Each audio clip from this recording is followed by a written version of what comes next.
हादसा हुआ, इस हादसे पर जांच भी हो रही है, साजिश है या लापरवाही है, जांच करने की कोशिश की जा रही है। लेकिन जिस तरीके के बयान सामने आ रहे हैं अवधेश जी, वो बयान को मैं किस तरीके से आपसे उस पर सवाल पूछूं। अमित मालवीय इसकी तस्वीर पूरी शेयर कर रहे हैं, बाकायदा नामों के साथ बता रहे हैं और कह रहे हैं राहुल गांधी से कि आप अपने इस पोस्ट को डिलीट कर दो। राहुल गांधी सवाल तो ठीक पूछ रहे हैं, लेकिन जिक्र वो भी अडानी का कर रहे हैं, वो भी अपना वही नैरेटिव चलाने की कोशिश कर रहे हैं जो वो चलाते हैं अमूमन पूरे देश में। नहीं तो हमारे देश में किसी गरीब आदमी की मृत्यु राजनीति का आधार बनती है तो इससे पता चलता है कि देश का राजनीतिक नेतृत्व कहाँ है। मतलब इसमें अमित मालवीय जो कह रहे हैं, मान लो एक सेकंड के, हालांकि अभी बगैर पूरी जानकारी के किसी के पर एकाएक आपको संदेह तो थोड़ा बहुत कर सकते हैं, लेकिन जैसे लिखते हैं लगता है कि उसी ने मार दिया। हालांकि रिपोर्ट में देख रहा हूं, इसमें लिखा हुआ है घटना के अवलोकन, सीसीटीवी फुटेज, गवाहों के बयान और उपलब्ध साक्ष्यों के आधार पर इस निष्कर्ष पर पहुंचे हैं कि कांटावाला मोहम्मद सुलेमान एवं कांटावाला अमर कुमार के बीच उचित समन्वय एवं सामंजस्य की विफलता के कारण भ्रम की स्थिति में लोको सेंटर को गलत संकेत मोहम्मद सुलेमान ने दिया और यह इशारा दुर्घटना का कारण बना।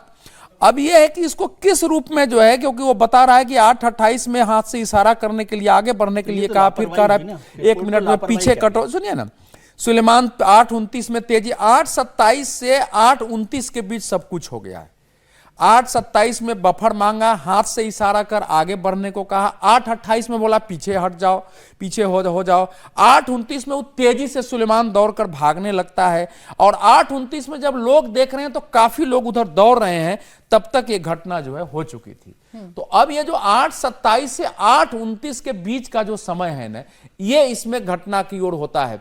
हम इस समय कुछ नहीं कह सकते हैं, किसी भी व्यक्ति को मैं इसमें दोषी नहीं ठहराऊंगा, लेकिन इस प्रकार की घटनाएं, चूंकि इसके पहले रेलवे में ही पिछले 1 साल में 4 या 5 ऐसी घटनाएं हुई हैं, तो एक संदेह का जाता है। लेकिन लीडरशिप को, कोई पॉलिटिकल लीडरशिप को इसको इशू बनाना, जब तक कि ऑथेंटिक रिपोर्ट नहीं आ जाए, किसी को भी बनाना मैं इसको उचित नहीं मानता हूं।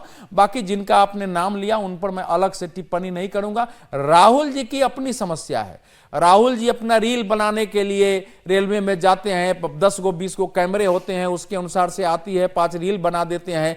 बाकी क्या है, बरौनी के बारे में बता रहा हूं कि बरौनी अंग्रेजों के समय से और लंबे समय तक भारत के एक प्रमुख जंक्शन में रहा है, बहुत ही अपडेटेड, बहुत डेवलप, बहुत बड़ा। और बिहार में आपको नॉर्थ ईस्ट जाना है, इधर जाना है, तो वहीं से लोग ट्रेन बदलते थे, जब ट्रेन बदल के जाना होता है। इसके बाद जो है वहां, तो इसलिए कोई सामान्य स्थिति नहीं है। एक अपडेटेड रेलवे स्टेशन पर इस ढंग से घटना हुई है, तो यह रेलवे पर भी क्वेश्चन है, रेलवे पर भी क्वेश्चन है, सारे पर क्वेश्चन होता है। लेकिन मैं इसमें इतना ही कह रहा हूं कि कहीं ना कहीं गलती हुई है। 8:27 से 8:29, अगर अभी तक तो शायद उसकी अरेस्टिंग हुई है, नहीं हुई है, रेलवे ने अपनी जांच में उसको दोषी ठहरा दिया है, लेकिन यह नहीं लिखा है कि उसने षड्यंत्र के तहत ऐसा किया है। लेकिन हम लोगों का मानना यह है कि क्या अभी तक टेक्नोलॉजी इतनी डेवलप नहीं हुई है कि बार बार एक कंटमैन को उतर के, और दोनों को जब वो आता है, हम लोग देखते रहे हैं, उसको कांटा फंसाना पड़ता है आज भी। क्या ये स्थिति बड़ी है तो क्या लटक के ऊपर से नहीं हो सकता है क्या, और दूसरी कुछ चीजें नहीं हो सकती है? कुछ भी व्यवस्था करने की कोशिश की जानी चाहिए ताकि ऐसी घटनाएं नहीं हो। वो भी तब जब हम एडवांस रेलवे की बात करते हैं, हम तस्वीर दिखाते हैं बुलेट ट्रेन की, हम बात करते हैं इतनी टेक्नोलॉजी की, हम बात करते हैं तमाम व्यवस्थाओं की, और ऐसे में यह हादसा होता है तो इस टेक्नोलॉजी पर, इन तमाम व्यवस्थाओं पर एक बड़ा सवाल आरती जी अगर खड़ा हो जाता है कि हम कौन सी व्यवस्था हम कर रहे हैं, हम बड़े बड़े ख्वाब दिखा रहे हैं, जब छोटी छोटी व्यवस्थाएं नहीं हो पा रही हैं और उस छोटी व्यवस्थाओं में एक शख्स के ऐसे जान चली जाती है। अवधेश जी ने बहुत अच्छे वैलिड पॉइंट्स उठाए हैं पूरे सिस्टम पे, जिसकी वजह से ये हादसा हुआ है। इनफैक्ट अगर आप सभी लोगों को मालूम है कि एक प्रोटोकॉल है कि गाड़ी को जब निकलना है, जो पॉइंट्समैन है, जितना भी जो एक प्रोसीजर है, वो प्रोसीजर फॉलो करते हैं।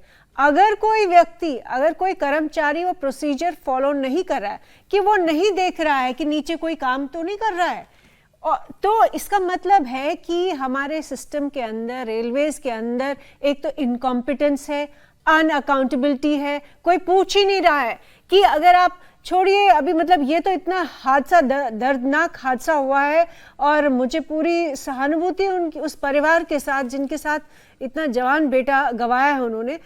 लेकिन अगर आप पूरे रेलवे को देखें, विजय जी ने भी जो कहा कि वंदे भारत जो हमारा नॉर्म नहीं है, और वंदे भारत भी कोई ऐसा अफलातून वाली ट्रेन नहीं है कि हम बोले कि हम कमाल हो गया और पूरे अंतर्राष्ट्रीय लेवल पे हम compete कर सकते हैं। अरे छोड़िए, अंतर्राष्ट्रीय लेवल पे जो डेवलपिंग कंट्रीज है, मंगोलिया जैसी कंट्री में, या कोई साउथ एशिया की कोई भी कंट्री लीजिए, आप नहीं compete कर पाएंगे सिवाय हो सकता है पाकिस्तान के।